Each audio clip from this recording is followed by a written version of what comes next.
Hello, and welcome to the Brave New Weed podcast. And now, here's your host, Joe Dolce. Hello again to another episode of the Brave New Weed podcast. Conversations for the post-prohibition era. Hello, Matthew. Hello, Joe. How are you doing today? I am the same as I always am, which is happy to be here and happy to be talking about this topic tonight. Yeah, it's going to be a great episode. I'm looking forward to it. This is one of our non-cannabis episodes, really. This is what makes this very interesting. It's about other states of consciousness, other ways of reaching higher planes of consciousness, not necessarily about cannabis, however. But before we talk about that, let's talk about the news of the last few weeks, which has been pretty amazing, huh? First up on our news tonight, Joe, I want to go back to the last episode. We were applauding Oklahoma for passing. Your home state. Not quite. Kansas, but all right, close. Oklahoma proving to be more progressive than Kansas these days. We touted that they had passed what was the most liberal cannabis law on the books, and in the past 2 weeks, they've managed to completely undo that liberalism for something that's a little bit over the top. So Oklahoma, the Medical Association in Oklahoma has came out in staunch opposition to the passing of the law and has insisted and actually gotten the law amended to include that there will be no smokable marijuana covered under the provision, and that every dispensary must have a licensed pharmacist on site. The second part of that I can get behind. I don't mind pharmacists at dispensaries as they're dispensing medical marijuana. What do you think about this provision of absolutely nothing to smoke? You know, I've asked a lot of doctors this, a lot of people this, and the fact is that some people get the best effects from actually smoking the plant. And that's incontrovertible. So I think it's quite silly. I think what's also interesting is that, you know, before prohibition was passed, the AMA, the American Medical Association, came out against the prohibition of 1938. They said marijuana is a useful substance. There's no reason to ban it. There's no reason to prohibit it, and there's no reason to tax it. It is a useful medicine that people use. It would be to the detriment of the health of society to ban it. Interesting how time has turned the tides. Turned, right? What else is happening then? Well, actually a little bit closer to our own state, some very interesting and big news. Of course, hot on the heels of the Department of Health of New York State saying that marijuana, in fact, should be legal and that it would be very good for the state. They have added a provision to the medical marijuana law now here in New York that says opioid replacement is now a qualifying condition to be prescribed medical marijuana. This is music to many doctors' ears. As a matter of fact, New York is one of the few states that's actually instituted this, which is amazing. We've come from far behind to actually do this. And tonight we're going to talk to Julie Holland, Dr. Julie Holland, who's a psychiatrist who's had secret meetings with the state governor of New York for many, many, many months, if not years now, trying to get this passed. Well, I think that it's something that is very important to take note of. I hope other states are out there that are paying attention to this, because the idea that instead of an addictive and harmful opioid, you can choose as a patient to get medical marijuana instead, I think that's a very, very important thing. The evidence, here's the research. It says, look, not only will cannabis work synergistically with opioids. In other words, a little cannabis and a little opioid gives you a big bang of relief in a way that just opiates won't. But it even helps you get off of them and reduce your dosage. So it seems to be a no-brainer if you're thinking about public health to allow this sort of thing to occur. Well, with that in mind, I would love to hear what Dr. Holland had to say. Let's listen to her.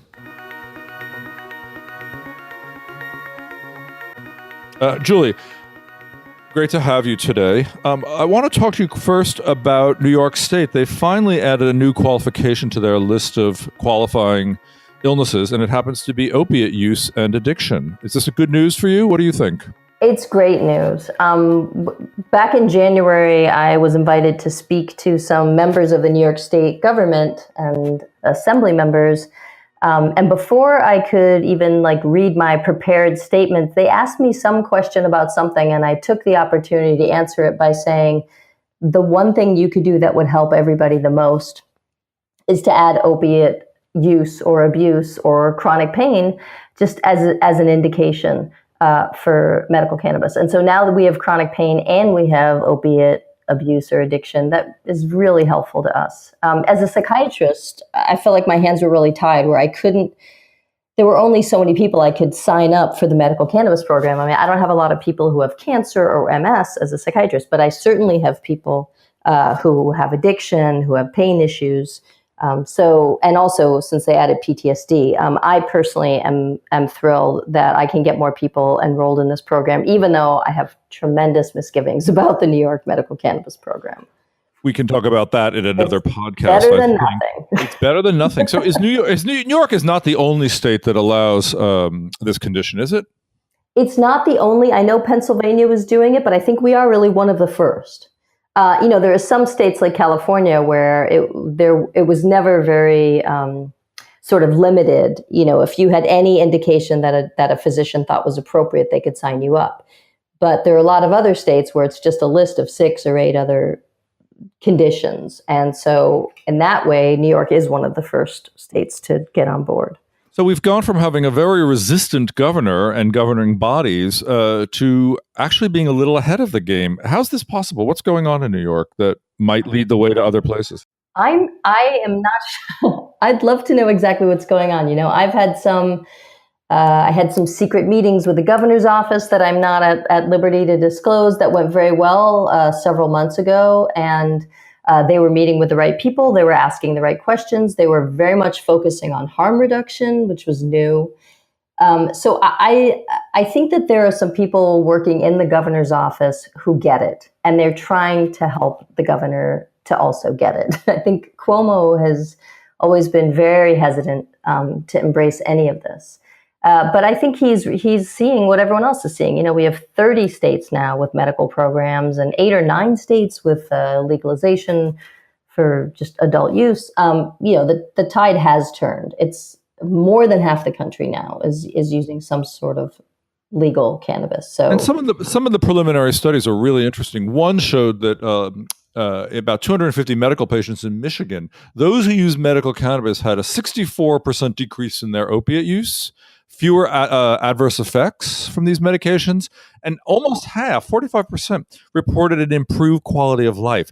That's pretty amazing, isn't it? The quality of life is a big deal, and I'm glad that is an outcome measurement. I mean, one of the things we've known since the 90s, basically, since Donald Abrams did a study with his AIDS patients, it was cancer patients. Anyway, there's a Donald Abrams study from way back where I'm pretty sure it's HIV, where he showed that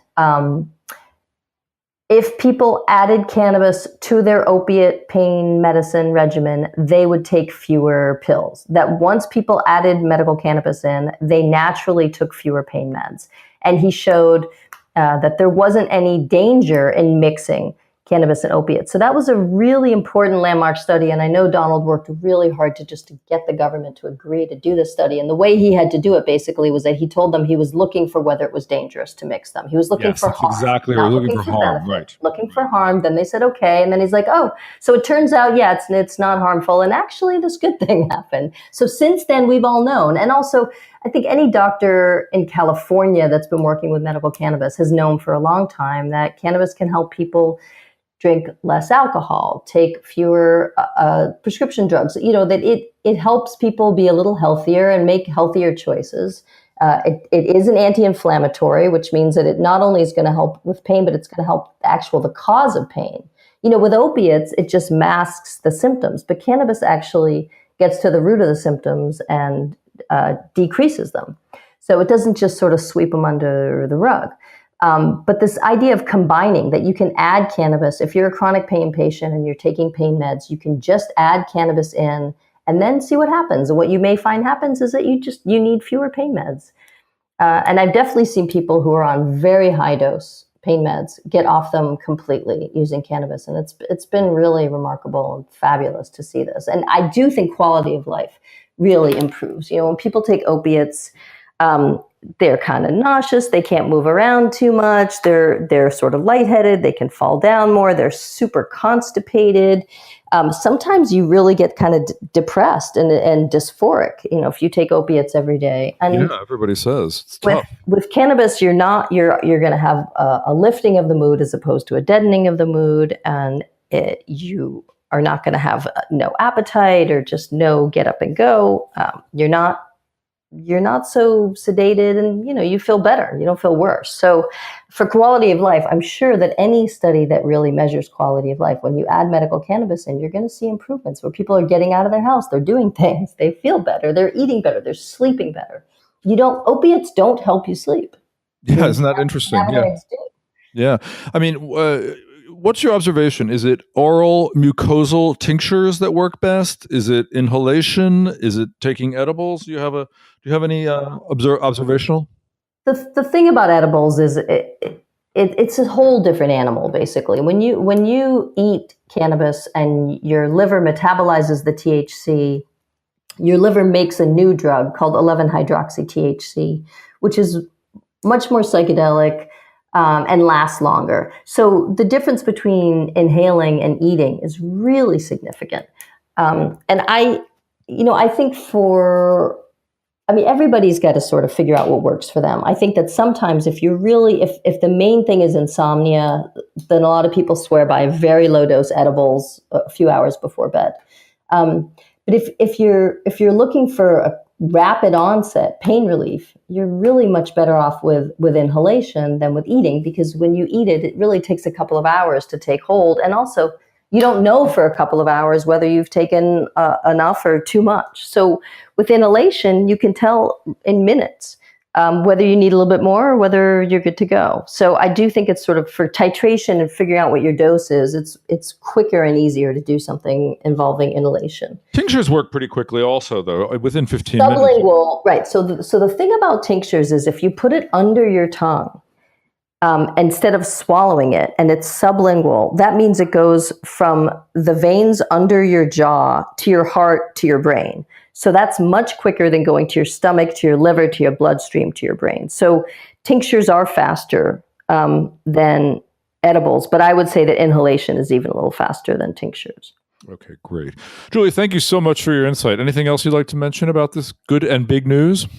I guess the only other thing I would like to mention is that there was a study recently that came out where they looked at a bunch of Australian patients and they did a survey, and they asked them, these are pain patients, and they asked them if they had used cannabis and whether it helped or not. And these numbers were a lot lower than any other numbers we'd seen. And they published a study saying, cannabis doesn't really help with pain.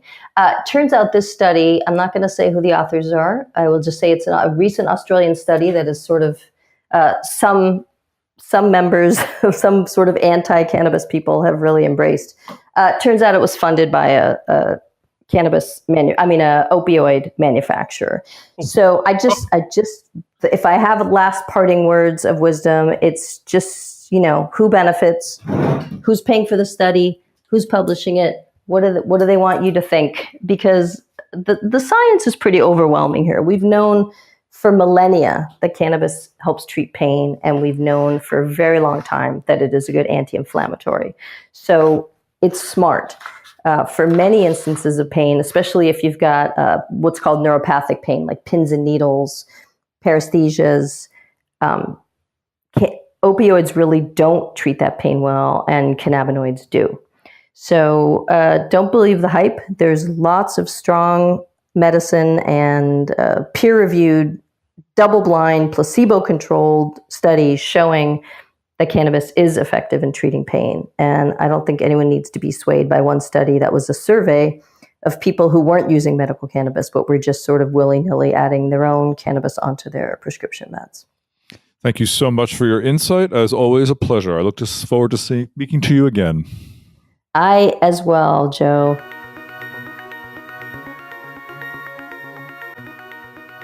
Listeners of the Brave New Weedcast, we're still looking for your help in claiming our custom URL on YouTube. We've recently launched the podcast. It's available on youtube.com if you search for the Brave New Weedcast. But we need 100 of you out there to subscribe to the channel so that we can change the URL to be youtube.com/Brave New Weed. So please go to YouTube, search for the Brave New Weed podcast, and subscribe today.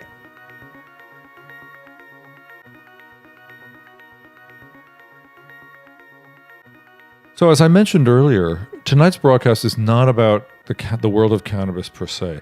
It's an interview with Jamie Wheal, who's the author of Stealing Fire: How Silicon Valley, the Navy SEALs, and maverick scientists are revolutionizing the way we work and live. Now, I personally do not like that title. It makes me feel like it's a business book. This was one of the more interesting books I've read in the last few years. It surveys performance enhancement, and what it does is it looks at those people, the Navy SEALs and scientists and all sorts of people from Silicon Valley and people who are experimenting with substances, to see how they are really getting to these non-ordinary states of consciousness to enhance their performance. And some of those methods are obviously experimenting with substances, often in microdoses.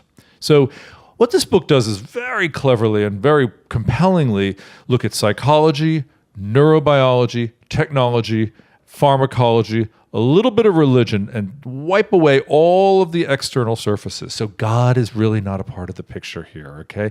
It's really looking at how we can really enhance our performance without any of the tenets surrounding all those fields. I really hope you'll listen to this interview and share it widely, because it blows me away. I think this is one of the most fascinating interviews we've done on this show.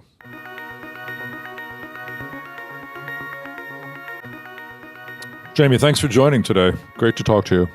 Sure thing, Jim.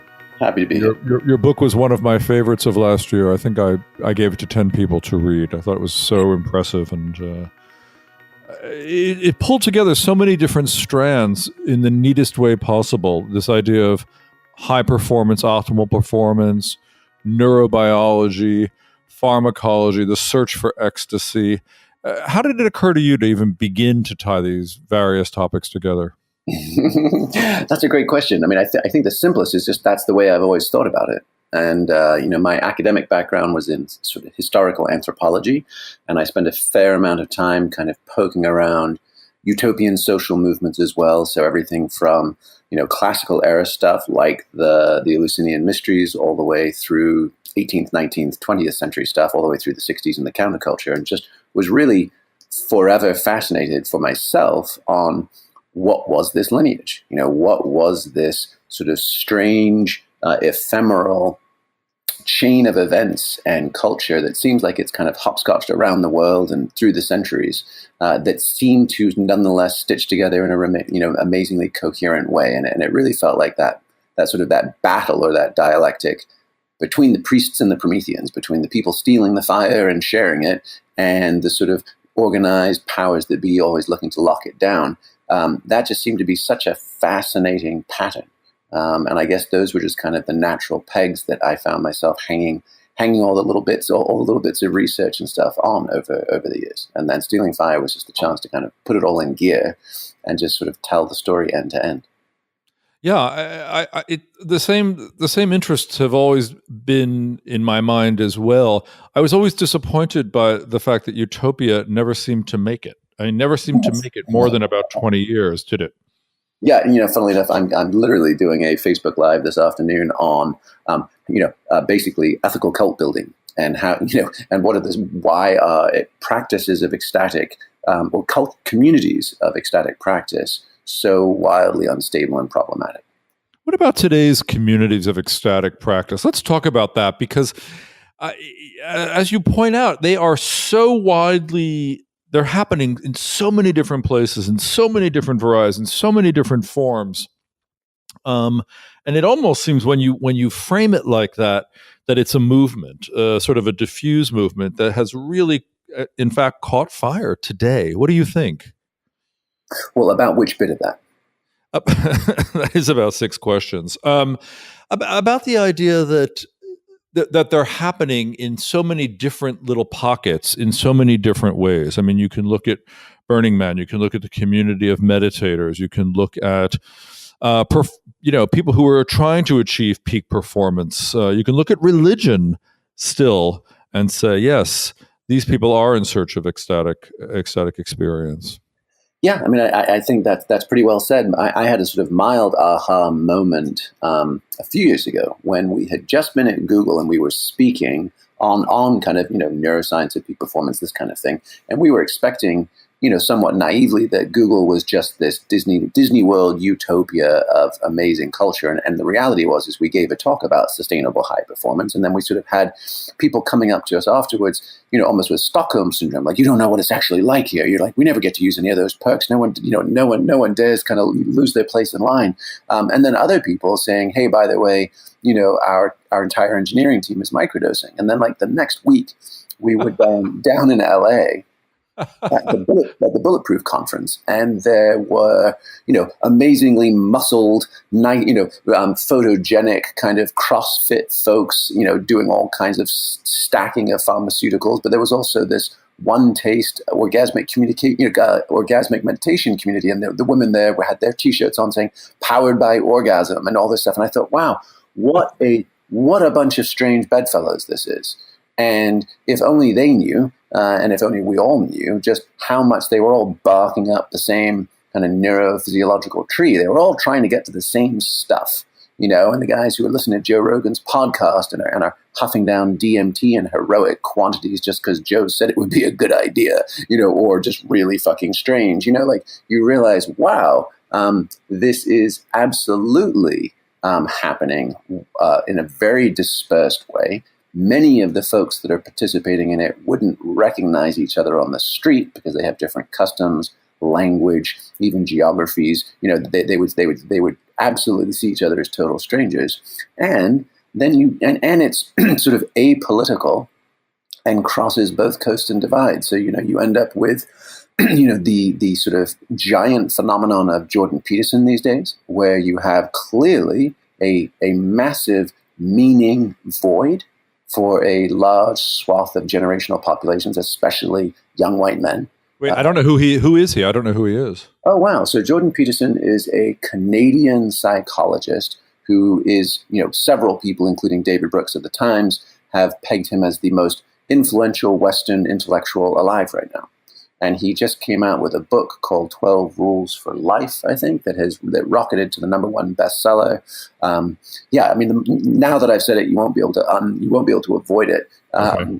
He's gone absolutely viral for somebody expressing Jungian archetypes and Christian theology and old school traditional stuff. But you take that guy as somewhere in the middle, and then you go all the way to the Joel Osteen's and the mega churches, which are typically kind of heartland, kind of more red state kind of thing. Yes. But they're doing exactly the same stuff. They've got big ass jumbotrons. They've got rock named Jesus Rock. They've got all very very prosperity gospel kind of peak state shifting services. And so really, this craving for meaning, for connection, and for healing feels to be pervasive, and just lots of people are going about it in varied ways with more or less self-aware toolkits. I probably should have asked you this question first, but how do you define what the book is? Stealing Fire, or the one I'm writing right now? Well, tell me about Stealing Fire first. We'll come back to the one you're writing right now. Okay, so how would I define it, what it is? I would say it is the sort of detective story of that 2,000, 3,000 year struggle between the keepers of the flame and the stealers of the flame, and a contemporary update that we might be experiencing a shift in that dynamic for that's meaningful, that puts the power back in the hands of the people because it's becoming open source and it's becoming much harder to shut down. What I thought was really interesting is that you said that once you take away the wrapping paper of these various narratives, like getting into the zone or finding an angel or, some other religious thing, that this idea of altered states or ecstatic experience all share similar qualities, which I thought was a really interesting way of looking at it. Can you talk about that a little bit, please? Yeah, for sure. I mean, just to pan back, for hopefully a helpful wind up. Anthropologists tend to categorize cultures as monophasic or polyphasic, and monophasic just means they have one predominant channel of consciousness, and polyphasic means they have many. And really, post-French Enlightenment, the developed West are the standard bearers for the monophasic point of view. So we take, for instance, if you were in a mountain village in Mexico, and you came downstairs and you said, "Hey, I had a dream last night about grandfather," then your family wouldn't say, "Oh, that's Freudian repressed imagery and unresolved Oedipal complex. Now get on with your eating your Wheaties." They would say, "Oh, what did he have to say to us?"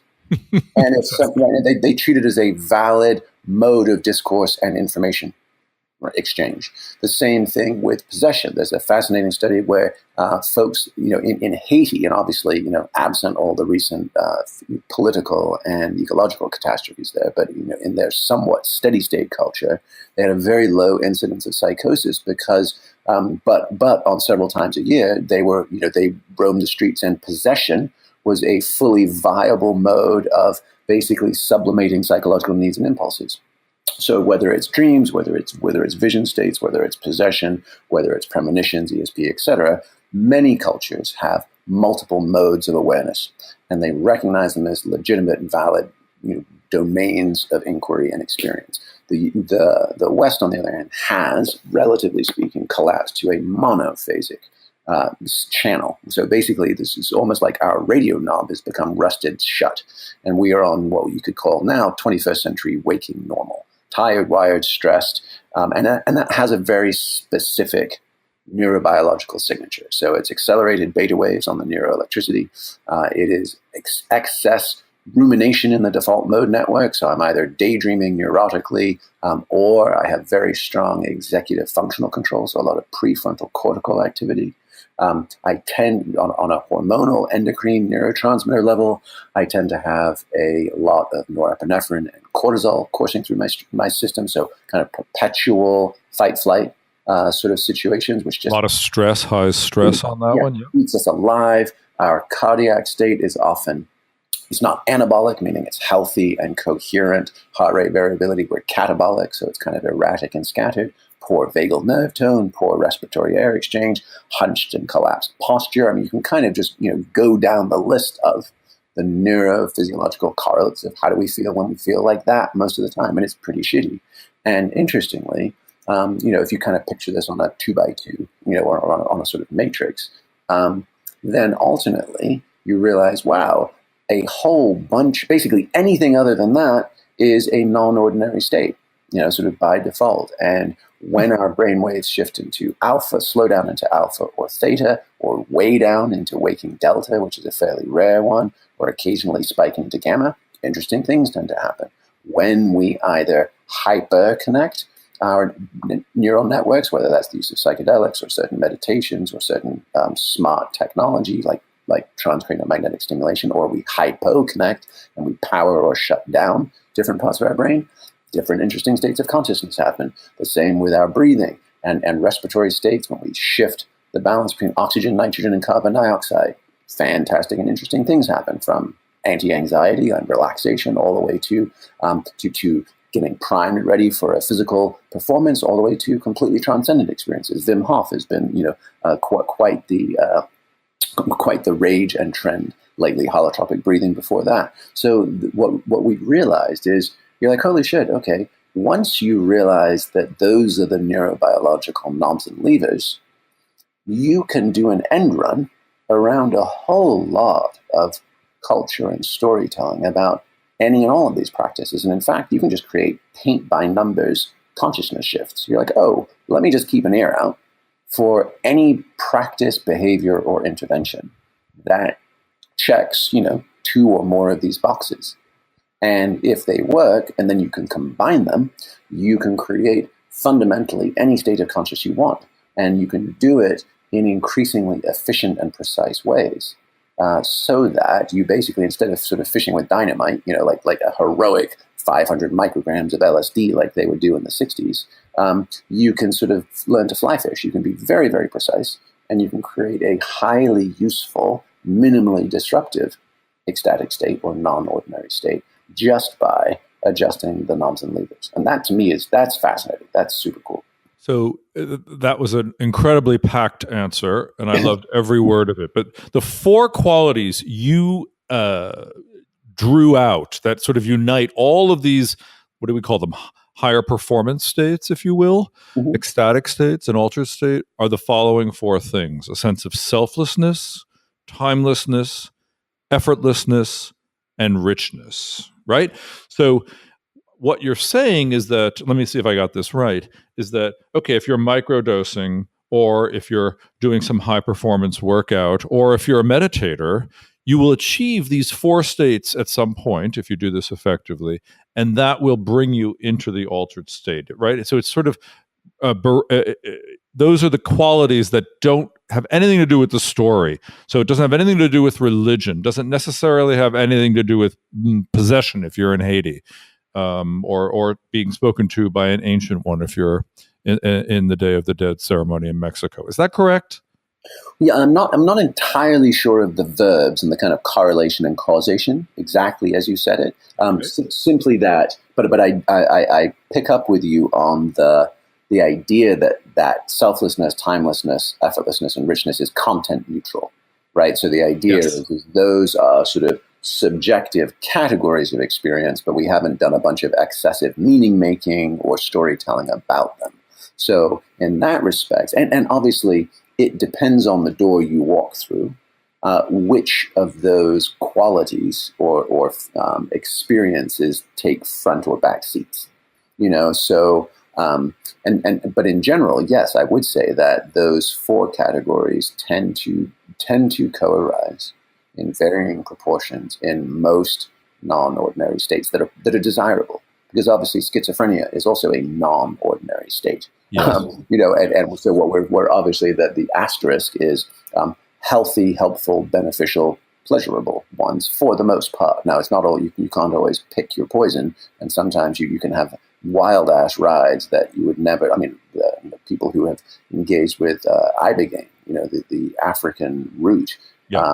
To cure opioid addictions, routinely say it was one of the most profound experiences of my life, and I never want to do it again. Right? So there's certainly that, but really for me, the most interesting one is the richness. Define that, please. Define richness. Yeah. So it appears, and I don't. This is just the realm of inquiry and hypothesis, nowhere near presuming fact or conclusion, but. Certainly in my own life, and definitely if you survey, as I know you have as well, kind of this historical literature on non-ordinary states and experiences, people seem to get they get information that is faster, denser, more rich, and more interesting than they tend to in regular waking states. And whether that's the sort of eureka and aha moments, whether that's Tila de Chardin's, noosphere, whether it's Jung's version of collective unconscious, even, Rupert Sheldrake's morphogenetic fields. I mean, everybody's been trying to take a crack at what the hell that is for a long time. And there's been lots of conflicting and competing ideas about it. But it sure as hell seems like when we're in non-ordinary states, we access a degree of information richness that we don't normally, and it's often quite useful. And to me, that's the whole point. If we were just experiencing kind of cool sensations, I think the utility of these states would dwindle pretty fast. But the idea that this is basically access to the sort of galactic world, or sort of the cosmic browser, that's interesting to me. And why, the why and wherefores of that, I mean, you can take it on a couple of different levels. There's some straight up, neurological explanations. You've got norepinephrine in your system. You've shut down your prefrontal cortex. You're perceiving more of the data feed that's already around you. That kind of thing. Just enhanced processing of the bit stream that's pre-existent.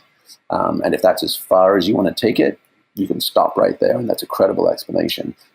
Or is there some other, as David Eagleman at Stanford talks about, he's a good friend, a fascinating neuroscientist.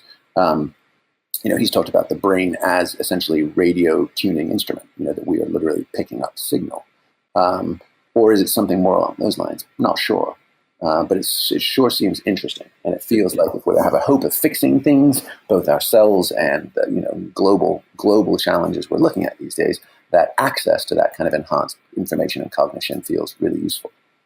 It feels to me that it's also, I've read this, I've had the experience myself, that it's more than just a temporary one-off. There is actual real, valid, life-changing experience that can happen. I remember, the studies of end-of-life patients using psilocybin, for example, that NYU did.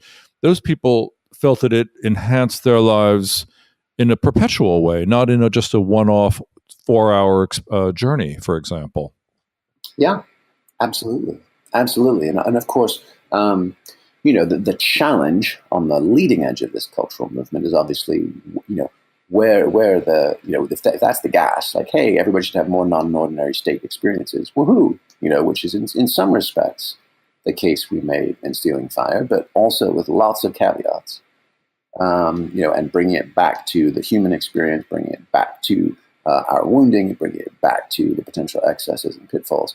It also feels like the people who do it the least benefit from it the most, and the people who do it the most have often lost the plot. Yes, indeed. Interestingly said, indeed. Yeah. Many people I know, myself included, are very taken with this idea of microdosing with LSD or psilocybin. Will you tell me the story of the Shoguns and how this information came to be born, basically? Sure. Well, I think James Fadiman is probably one of the even more central figures in that whole story. Without a doubt. But certainly, one of the original kind of explorations of that was around Stanford in the 60s, while everything was still sanctioned use, and they began their microdosing studies based on engineers and software folks with persistent problems, hard, complex work-related problems that they hadn't solved for 6 months at least. And they gave them sub-perceptual threshold dosages of mescaline and LSD, and that, which at the time, obviously microdosing wasn't a term, didn't have a name for it. But that's what they were doing. And they said, is this actually helping? And really, back to the notion of knobs and levers, what they were really monkeying with was at the same, through the 50s and 60s, this was the same time of and it was contingent on the discoveries and the research into LSD and psilocybin gave insight into the serotonin system. So the same way that you write about the endocannabinoid system in your book, right? These guys were hot on the trail of the serotonergic system, and they're like, "Holy shit, this is responsible for all kinds of fascinating and central things in the human brain and also in the interior subjective experience of people, ranging from depression to happiness, all the way to the furthest out visionary states possible." And then, unfortunately, that all got shut down for 4 decades. And so what we got instead was Prozac Nation, which was a blunt instrument interacting with the serotonin system with all kinds of side effects and very few, persistent, sort of just totally clean upsides. And the reality is that, the quote unquote psychedelic renaissance we're having in this last decade at Johns Hopkins and NYU and elsewhere, those guys are just now getting back into studying the efficacy of other serotonergic interactions, which is, specifically the impact of microdosing. Because now we're saying, okay, well, instead of quote unquote microdosing something like a Prozac or a Zoloft, i.e. taking something on a daily basis with a largely sub-perceptual threshold, they're saying, hey, there are other compounds that interact with the serotonin system. We know they do interesting things at larger doses. Let's explore what they can do at lower doses. Lower doses, yeah. And really, it's a continuation of the serotonin system story. Regardless of whether it's written by your, written by your Walgreens or CVS, or it's cutting edge research. Well, one of the interesting things I came across when writing Brave New Weed was the idea of microdosing cannabis today. That if you just take, no matter how you're taking, if you're taking one puff, you might be able to achieve a very interesting state of mind. And you say the same thing in your book that I came to just sort of randomly, is that a small amount boosts something called lateral thinking, the ability to make these really far-flung connections between very distinct ideas that you wouldn't in a normal state of rational thinking put together. To me, when I thought about that more, I thought, this is the basis of creativity on some fundamental level, right? Putting together disjunctive ideas to create something new. And I found really fascinating. I mean, just even with a sort of a compound like cannabis, which is not as nearly as profound or as demanding, if you might say, as psilocybin or LSD. Very interesting, I thought.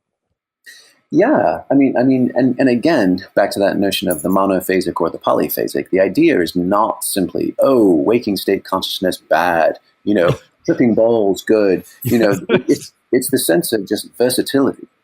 And so I always think of it as, and in fact, we didn't conduct the study, but we got to sort of sit in, observe, and contribute to it with some peak performance psychologists and Red Bull athletes, and we were doing brainwave studies and seeing what was the difference between the top folks and the rest of the pack, as it were. And what they realized was it wasn't that there was actually very little commonality between all the different athletes. But what was true about the top performers was how quickly they could get back to center and how quickly they could adapt their mental states to the tasks or challenges at hand. So it's a little bit more like the front shock on a motorbike. What you don't want just simply one that is either rigid or that collapses after the first hit. You want one that is both got damping and travel, so it can absorb a shock, but then return and not buck you off the front. Right? You want a balanced, tuned fork. And in some respects, that's the kind of optimal state for our awareness, is that we have the ability. And so you talked about microdosing cannabis. Like, the idea is, can I be tuning my state through movement, through breath, through exogenous chemicals, like you discussed, through endogenous tuning of my own neurochemistry, through attitude, through whatever it is, through linguistics? Can I be in the right state at the right place at the right time for the right outcomes? And if we can do that, then it's super interesting. And of course, the trick is that we've been in such a drought. We are a monophasic culture, so any chances to switch the channel, we tend to overdo. Yeah. Right. Versus using skillful means and incorporating them into a sort of a suite of practices or approaches that are balanced.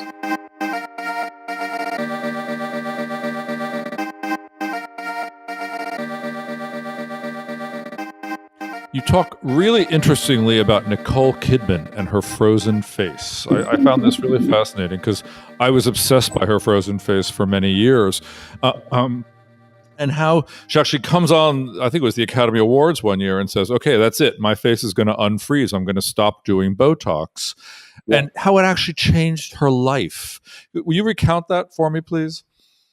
Sure. It was just this idea that... And it was sort of little known, but that when Botox became popular, and it is the botulism toxin, so you're literally like paralyzing the micromuscles of your face, is that paralyzing the micromuscles of your face also paralyze your emotions. And it was a really just interesting window into the idea of embodied cognition, just that basically, put super simply, that our bodies and our brains directly affect and inform our hearts and our minds. So in other words, because her face was frozen, people weren't reacting to her. That's what I took away from it, is that she wasn't getting that human mirror neuron thing happening. Is that correct? Well, for sure, it's spooky as hell. And there's actually there's been some research on Botox moms almost prompting in their kids kind of Asperger's syndrome kind of stuff. Really? Really? It's like kids looking at mom, and mom is just a cipher. There is none of the cooing and cawing and the micro muscles back and forth that help a young developing primate calibrate to their mother. So that's a challenge. And the other way is also a challenge, which is someone who is loaded, basically someone whose face is frozen has a very hard time experiencing empathy because they can't do the mirroring of the other person. So it's both hard to read and hard to feel. Hard to do, yeah. And that's a challenge. Now, one happy story was it's also provided near immediate relief for some sufferers of depression. Because if they basically were Botoxed into a smile or basically were no longer able to be frowning, so they no longer had resting bitch face, as it were, right? that they no longer felt so bitchy or so sad. And so that's an interesting one. You kind of feel like there's a sort of hidden cost to that one somewhere, but it is an interesting study. Wow, I never thought of that. It's really amazing. So I guess the question is, having done this work for a couple of years now, or your whole life, depending on how you look at it, how can we escape our narratives? How do we escape our current narratives? Yeah, well, I mean, it just I always think of that Butch and Sundance, Butch Cassidy and the Sundance Kid movie with Paul Newman and Robert Redford, right, where they go to rob the train, and Butch puts like shit piles of dynamite against the safe, and they run away and they blow it up, and the whole thing, they blow up the entire train car, and Robert Redford looks over and he's like, think you used enough dynamite there, Butch, as all the dollar bills are like raining down out of the sky. And I think that's kind of our question, which is how much dynamite, how much catalyst do we need to put ourselves in persistent, useful, integratable, non-ordinary states?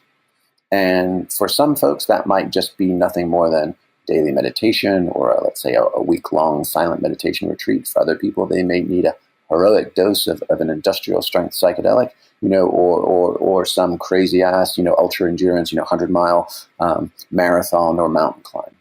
So the tools will depend, depending on the person, how entrenched their ego is, how entrenched their story is. But what we do know is that when you combine modalities or interventions, meaning doing deep body work, doing powerful and focused respiration, engaging in sexuality, adding in music, doing any of those elements, and then pharmacology at will, that you can basically check off a number of those boxes on that kind of matrix we were discussing of like the neurochemistry, anatomy, electricity, cardiac stuff, etc. And you can create absolutely slam dunk, reliable experiences of selflessness, timelessness, effortlessness, and richness. And when you do that, you're like, oh, wow, okay. And if you do it often, at first it's just, just gobsmacked and curious. You're like, holy shit, I didn't believe this would actually work. It actually works. Neat. Now you go back a few more times, and then you're like, wow, now I have an opportunity. I have a way to completely invert the way I've lived my life up until now. What's your personal formula? Well, it's all of those things that I just described. Basically, combinatory ecstatic practice, and it's you can combine, as I said, respiration, gas exchange. I mean, something that I've been researching for my next book is the relationship between nitric and nitrous oxides and nitrogen in the air. So when you do gas exchange swapping, you can do some very powerful transformative breath work with those things. There's been some fascinating research at MIT showing that nitrous oxide actually creates double amplitude waking delta wave states, and which is a very rare thing. Most of the time people are only in delta wave states in deep dreamless sleep. And it represses basic brainstem function, and so that's a fascinating and intriguing route in any kind of conscious and deliberate sexuality, any kind of myofascial integration, and any kind of vagal nerve tuning and toning. Those are all kind of the arenas that I find sort of most interesting at this point. I once did a breathwork workshop based on the work of Stanislav Grof. And now you're explaining. There was never a sort of a chemical explanation or a neurobiological explanation of it. But as you say that, I'm thinking, now we have the tools to really understand how this works. It's similar to what you talk about with meditation and yoga, correct? Is that, for thousands and thousands of years, people known these processes work or deliver some sort of outcome, reliable, predictable outcome with consistent practice. But now we actually have the explanation. Tell us why. Correct? Yeah, I mean, it's like that old joke with marketing, like only half of your marketing spend works. The trouble is we just don't know which half. Yeah. Exactly. And it's true with ecstatic practices, particularly ones that have been enculturated in lineage traditions. So it's very hard, the wheat from chaff thing of like, well, how much of this is just dumbass superstition, that somebody generations ago just decided, versus what are my actual functional protocols. And when we get to functional protocols, A, they're just leaner and more efficient, and B, hopefully it puts more agency and responsibility back on the user. Jamie, do you offer workshops in functional protocols or combinatory modalities? Yeah, so we are actually doing our annual gathering this year. It's going to be in the mountains above Boulder, Colorado. It'll be a long weekend dedicated specifically to introducing and teaching end-to-end the hedonic yoga of becoming. So basically, how do you fine-tune and calibrate, hedonic experience, aka peak experiences, etc., into an integrated practice of accelerated development. What's it called? Well, you can call it a bunch of things. And I sort of jokingly said, I think the last time I spoke about this on stage, it's like it's either very sexy biohacking or very geeky sex. I actually meant it very practically. What is the weekend workshop called? Oh, got it. It's just called Rocky Mountain Flow, I think. Oh, okay. And one could sign up for it online. Is that the idea? Yeah, and we'll be. If you want to kind of just stay tuned, we have a big Facebook community at Flow Genome on Facebook, and we'll be posting announcements there as well as putting things out to our community. Fantastic. And tell me about, you mentioned in the beginning that you're working on another book. What is it, pray tell? It's called Recapture the Rapture, Rethinking God, Sex, and Death for a World That's Lost Its Mind. So hurry. Yeah, exactly. Hurry up. Yeah, and that's the thought. But the thought is like, hey, why is it that the whack jobs have hijacked the mic? And basically, why is it that the people, the extremists, the 1% nutters have taken over our collective conversation? And that includes everything from Christian Zionists that are arming Israel to the teeth, and not in the hopes that protects Israelis, but in the hopes that brings about the book of Revelation. Why, ISIS is another example where they're like, we will be decimated, but we will get to Jerusalem as well. And people think, oh, well, those are just fundamentalist religious folks. You kind of have the Sam Harris critique. But the reality is that, all of the high-tech Silicon Valley folks who are thinking about the singularity and thinking about transhumanism and thinking about rockets to Mars, none of those solutions actually fix the planet or fix it for 99% of us. Nope. They are 1%er solutions, and that's wildly problematic. So the riff is like, how do the rest of us, back to that old Yeats, quote from his poem, The Second Coming, where he says, the best lack all conviction, while the worst are filled with a passionate intensity. And that really feels like where we are right now. So the question is if we are going to avoid the capital R rapture, kind of end of days, which there seems to be plenty of folks gunning for, we have to reclaim our lowercase rapture, our healing, our inspiration, and our connection. And so the idea is how do we take the technologies and the sort of the initial movement that we wrote about in Stealing Fire, put it in gear, and actually create basically Church 2.0, basically distributed, non-denominational, non-doctrinal, but how can people, wherever they live, with whatever their communities are, create recurring, repeatable, stabilized techniques of ecstasy that let us heal, that let us solve problems, and that let us reconnect to each other. So that's the inquiry. Sign me up for that church. That's the first church I've ever wanted to join. Yeah, and the thing is that the neat thing is that back to that, the richness that we were talking about. The richness, when you get to experience it often enough, appears to become autodidactic or self-disclosing. So we can let the mystery be the mystery. We don't need to make up a bunch of fish stories. Yep. And then peddle them to the newcomers. Because once you get into that information, it appears to disclose itself in a way that is timely, appropriate, customized, whatever. In which case, then you don't have to make up stories at all. You just simply say, am I accessing that information? right now? Am I integrating information I've received, some time prior or not? And then just go there and see. So it becomes experimental and experiential. And I think that that's a much leaner, more stable strip of code for us to run than these elaborately Baroque ontologies. Jamie, thank you so much for this 38 minutes of interview. It's enlightening and it's fascinating, and I can't wait to know more. Thank you so much for joining. For sure.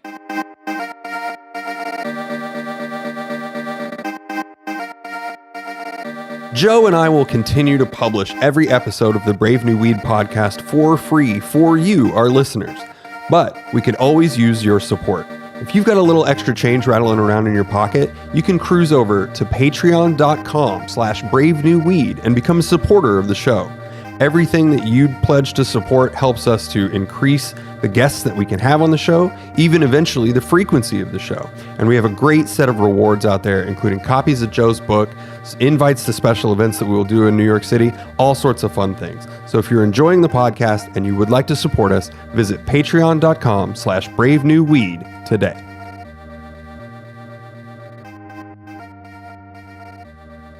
That was Jamie Wheal, the author of Stealing Fire, which is published by HarperCollins. If you haven't read it, get it. You've been talking to me about this book ever since you got your hands on a copy of it. It made a big impact on me. I mean, I know people think it's a business book or that they're using Google and Apple as, the end-all and be-all of civilization. It's not really the case. It's a much bigger, broader exploration. That I really hope everybody has a look at. All right, you got me convinced. I'm going to check it out. Reading that, and now I'm reading Michael Pollan's book, How to Change Your Mind. Yeah, I've heard a lot about these this. two books together. We are entering a shifted consciousness, which is very interesting, given what's going on in the politics of the world. There is a definite subculture growing, thriving, and experimenting beyond what's happening, and I don't want to tell too many people about it. Oh, it's a Brooklyn fear? This is a special. No, listeners of this podcast will know that there is a growing population here, and that they're all a part of it. Let's keep it between us, just like Jamie suggested. Thanks for listening to the Brave New Weed podcast. This episode and all future episodes are made possible by amazing listeners like yourself. If you like what you've heard, we encourage you to show your support by giving $1 a month for special access and rewards on patreon.com/bravenewweed. You can also follow us on Twitter and Instagram via @bravenewweed. Find us on Facebook at facebook.com/bravenewweed. And remember, you can always find more information about us or information discussed in each episode by pointing your favorite browser to bravenewweed.com.